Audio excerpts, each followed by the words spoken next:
안녕하세요. 좋은 아침입니다. 장동호 미래스탁의 박 시장입니다. 9월 15일 오늘 아침 마감한 미국 증시 동향과 어제 우리 증시 급등 특징주에 대해서 말씀을 드리겠습니다. 뉴욕 3대 주요 지수는 영국의 반도체 설계업체 ARM의 상장이 성공하면서 상승 마감했는데요. 다우는 0.96% 상승 마감, 나스닥은 0.81% 상승 마감, S&P 500은 0.84% 상승 마감했습니다.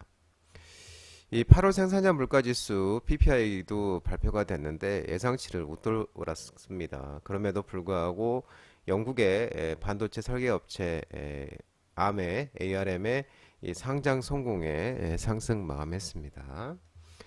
이날 시장은 8월 생산자 물가지수와 영국 반도체 설계업체 기업 ARM의 상장에 주목을 했습니다. 이 미국의 이제 8월 생산자 물가지수 PPI가 0.전달보다 0.7% 상승을 했습니다. 시장 예상치가 0.4%였는데 시장 예측보다 크게 많이 나왔습니다. 작년 6월 기록한 0.9% 상승 이후 최고 상승률을 기록한 모습이었고요. 예, 전달 7월 달에는 0.4%였었습니다. 도매 물가도 소비자 물가에 이어 유가 상승에 영향을 받았습니다. 상품 물가도 전달보다 2% 올랐으며 그 중에서도 에너지 가격이 10.5% 급등하면서 생산자 물가 지수 PPI 상승을 견인한 모습입니다. 그러나 이제 PPI가 예상치를 웃돌았다는 이 소식에도 증시는 영국 반도체 기업 ARM의 상장을 주목했는데요. 이 영국 반도체 설계회사 암홀딩스가 나스닥에 상장하면서 첫 거래를 시작을 했습니다. 이 암은 이번 기업 공개를 통해서 50억 달러 가량을 조달했으며 공모가가 51달러 대비 25% 정도의 25% 급등을 했습니다. 그러면 시가총액도 단번에 650억 달러를 넘어서 버렸고요. 이 시장에서는 올해 이 기술 IPO로서 최대 규모인 암의 상장이 이 기술 기업들에 대한 투자 심리를 되살릴 수 있을지도 주목하고 있는 모습입니다. 코너스톤 투자자로 이 암에 참여한 애플과 알파벳 주가도 애플은 0.9%, 알파벳도 0.1% 가량 올랐으며 이 AMD의 주가는 이제 1% 하락하고 엔비디아도 0.2% 오른 데 그쳤습니다. 8월 미국의 소매 판매도 에너지 가격 상승으로 전월보다 0.6% 늘어났으며 시장 예상치가 0.1%였는데 0.1%보다 크게 웃돌게 나왔습니다. 또 미국의 소매 판매도 5달 연속 증가하고 있는 모습이고요. 다만 이 자동차와 휘발유를 빼면 8월 소매 판매는 전월보다 7월 달보다는 0.2% 늘어서 이 7월 달이 0.7% 증가보다는 부진한 모습을 나타냈습니다. 주간 신규 보험 청구자 수도 전주보다 3,000명 증가해서 22만 명이었는데 시장 예상치는 22만 5천 명이었는데 시장 예상치보다 밑돌게 나왔고요. 또한 주간 실업 청구자 수도 5주 만에 증가세로 돌아섰습니다.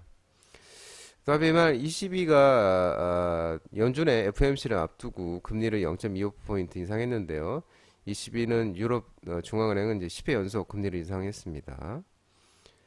그러나 ECB의 금리 결정 이후 유로화 가치는 또 급락을 하고 달러가 강세를 보였는데요.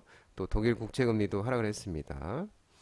ECB가 유럽 중앙은행이 주요 금리가 충분히 오랫동안 유지되면 인플레이션을 목표치로 적시에 돌아오게 하는 등 상당히 기여할 수 있는 수준에 도달했다고 언급하면서 ECB의 이번 이 금리 인상이 마지막일 가능성을 시사했기 때문인데요.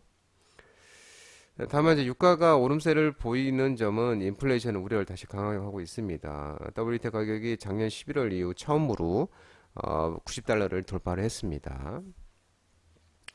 기술주들이 이제 상승을 했는데 애플은 0.88%, 마이크로소프트 0.79, 엔비디아 0.21, 메타 2.18, 알파벳이 1.02% 상승 마감했고요. 근데 반면에 넷플릭스는 2.85% 하락했습니다. 엔비디아가 0.21% 상승하면서 대부분의 반도체가 상승함에 따라 반도체 지수인 필라델피아 반도체 지수도 0.67% 상승을 했고요. 테슬라가 1.75% 상승했습니다. 276.04달러에 마감했는데요. 리비아는 3.7% 상승했고 루시드도 2.39% 상승했습니다. 니콜라는 이제 수소 전지 트럭이 최종 테스트를 완료하고 곧 출시될 수 있을 거라고 밝히면서 32.24%로 크게 급등하였습니다. 유럽 주요국 증시는 일제히 독일, 프랑스, 영국 다 일제히 상승 마감했습니다. 22가 방금 전에 이제 얘기한 것처럼 22가 금리 인상을 단행했지만 이게 마지막 금리 인상 기대감에 유럽 주요 증시는 일제히 상승 마감했고요. 국제유가는 미국, 중국의 경기 부양책 기대감과 원유 공급 부족 우려 속에 상승 마감했습니다. WTI는 91.16달러 1.85 상승 마감했는데 아까 앞서 말씀드린 것처럼 작년 11월 이후 90달러 넘는 게 10개월 만입니다. 국제금값은 달러가 강세에도 3개월 만에 소폭 반등을 했습니다. 온스당 1932.8달러에 마감을 했습니다. 어제 우리 코스피도 1.51% 상승했습니다. 미국의 물가 지표 경계감이 완화가 되면서 기관이 이제 1조 2194억을 순매수하면서 상승 마감했는데요. 외국인이 5171억 순매도하였습니다. 주로 이제 기관은 이제 삼성전자와 SK하이닉스를 주로 순매수했습니다. 반도체 관련 쪽으로도.